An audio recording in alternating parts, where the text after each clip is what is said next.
नमस्कार विद्यार्थ्यांनो, या मनोरंजक वर्गात तुमचे पुन्हा स्वागत आहे। तर मुलांनो, तुम्ही सुट्ट्यांमध्ये काय काय केले?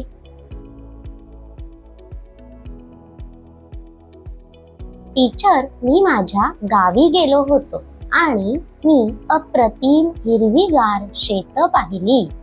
सगळीकडे मोठी शेतं होती। एके दिवशी माझे आजोबा मला शेतात घेऊन गेले आणि त्यांनी मला भाताचे पीक दाखवले। रोपे उंच आणि गडद हिरवी होती। ते दररोज खूप मेहनत करतात, रोपांना पाणी देतात, तण काढतात आणि त्यांची काळजी घेतात। त्यांनी मला सांगितले की अनेक दिवसांच्या मेहनतीनंतर धान्य काढणीसाठी तयार होते। मग ते धान्य आमच्या गावातून शहरात पाठवले जाते, जिथे लोक ते अन्न खातात। मला माहित नव्हते की शेती इतके मेहनतीचे काम आहे। आता मला शेतकऱ्यांबद्दल खूप आदर वाटतो। खूप छान कार्तिक, आणि तू म्हणतोस ते बरोबर आहे। शेती करणे सोपे नाही। आपण दररोज जे अन्न खातो ते पिकवण्यासाठी शेतकरी खूप मेहनत करतात। विद्यार्थ्यांनो, आपले अन्न आपला प्रवास कसा सुरू करते हे आपल्या सर्वांना माहित असले पाहिजे। चला तर मग इयत्ता 5वीच्या पर्यावरण शास्त्रातील शेती या धड्यातील शेतीचे टप्पे हा विषय सुरू करूया। पिके पिकवण्याच्या प्रक्रियेला शेती म्हणतात। शेतकरी पिके पिकवतात, म्हणूनच आपल्याला सर्वांना अन्न मिळते। गावांमध्ये आणि शहरांमध्ये राहणारे लोक त्यांच्या अन्नासाठी शेतकऱ्यांवर अवलंबून असतात। आपण दररोज जे अन्न खातो त्यामागे अनेक लोकांचे कठोर परिश्रम असतात। शिकण्याची उद्दिष्टे या विषयाचा अभ्यास केल्यानंतर तुम्ही हे करू शकाल। शेती पद्धतींच्या विविध अवस्था समजून घेणे। शेतीमध्ये वापरल्या जाणाऱ्या पारंपरिक आणि आधुनिक साधनांची ओळख करणे। सिंचनाच्या विविध प्रकारांबद्दल शिकणे। मुख्य शब्द: नांगरणी, सपाटीकरण,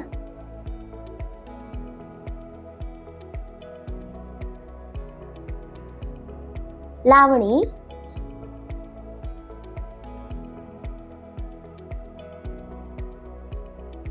कापणी, मळणी,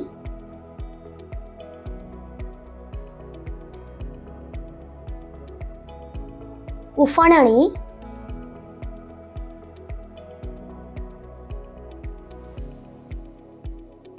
सरी सिंचन,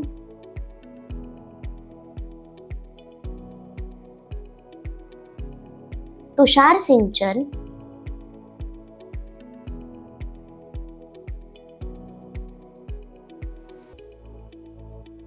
ठिबक सिंचन,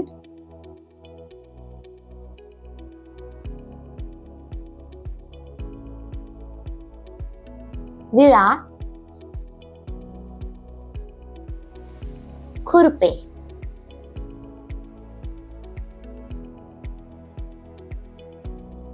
चला संकल्पना नकाशा पाहूया।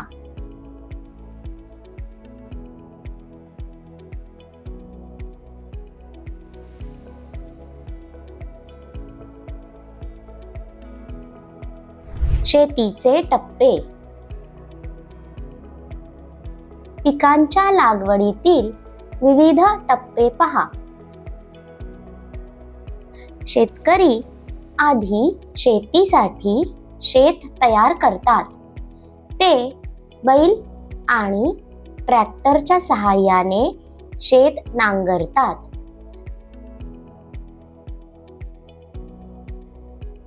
शेतात पाणी भरले जाते आणि लागवडीसाठी ते सपाट केले जाते. शेतकरी भात पिकाची रोपे रोपवाटिकेतून आणतात आणि शेतात लावतात. याला रोपण म्हणतात.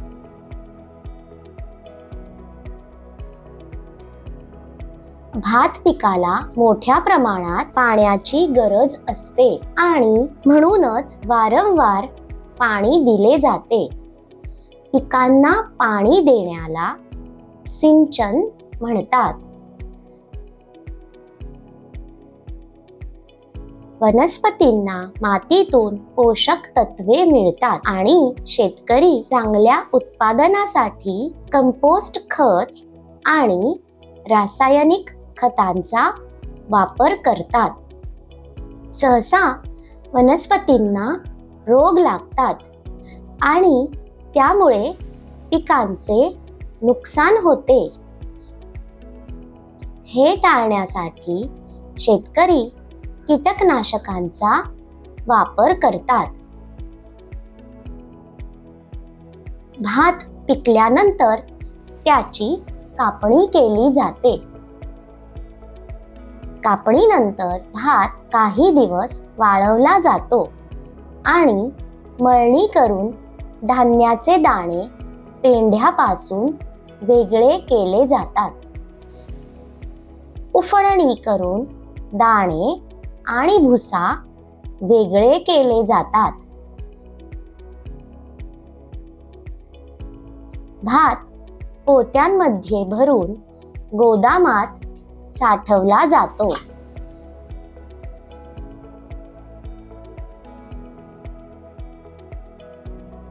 भाताच्या धान्याची गिरणीत प्रक्रिया केली जाते आणि अशा प्रकारे आपल्याला तांदूळ मिळतो. शेतकरी मका, ज्वारी, कापूस, हळद आणि मिरची इत्यादी विविध प्रकारची पिके घेतात.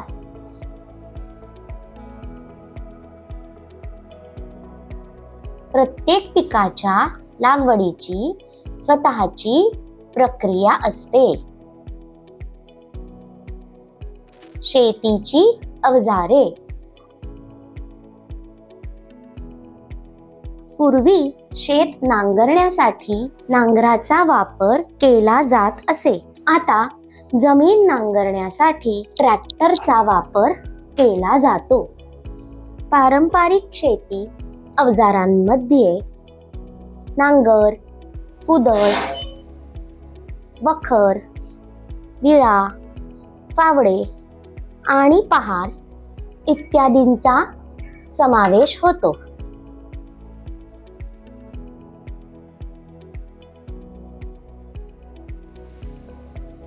आजकाल जमीन तयार करणे, रोपे लावणे, तण काढणे आणि कापणी करण्यासाठी शेतीची यंत्रसामग्री उपलब्ध आहे.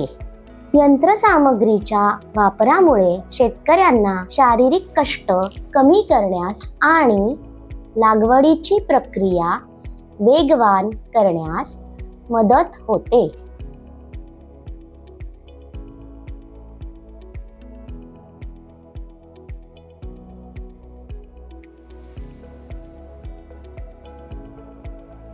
सिंचन. सिंचन म्हणजे शेताला पाणी पुरवणे. शेतीसाठी पाणी तलाव, कालवे, विहिरी आणि बोरवेलमधून म्हणजेच कूपनलिकेमधून उपलब्ध होते. भाताला जलमय पीक असेही म्हणतात. शेतीसाठी शेतांना पाणी पुरवण्याचे 4 प्रकार आहेत. ते म्हणजे क्षेत्र सिंचन, सरी सिंचन, तुषार सिंचन आणि ठिबक सिंचन.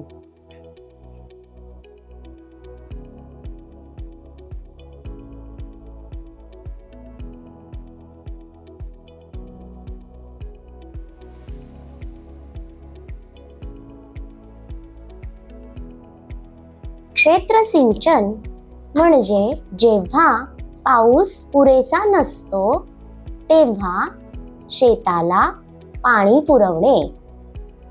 सरी सिंचन, या सिंचन पद्धतीत शेतात सऱ्या आणि चर खणले जातात आणि त्या चॅनलद्वारे पाणी पुरवले जाते.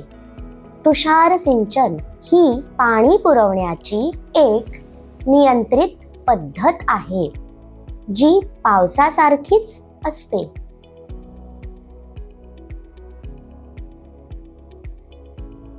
ठिबक सिंचन, पाण्याच्या पाईपला छिद्रे असतात ज्यातून पाणी जमिनीत ठिबकते. पाणी थेट मुळांपर्यंत पोहोचते. तर मुलांनो, आज आपण शेतीच्या अवस्था आणि सिंचनाचे प्रकार याबद्दल शिकलो. निरोगी वनस्पतींच्या वाढीसाठी या पद्धती खूप महत्त्वाच्या आहेत. पुढील सत्रात आपण शेतीबद्दल काही आणखी मनोरंजक गोष्टी शिकू. उत्सुक रहा.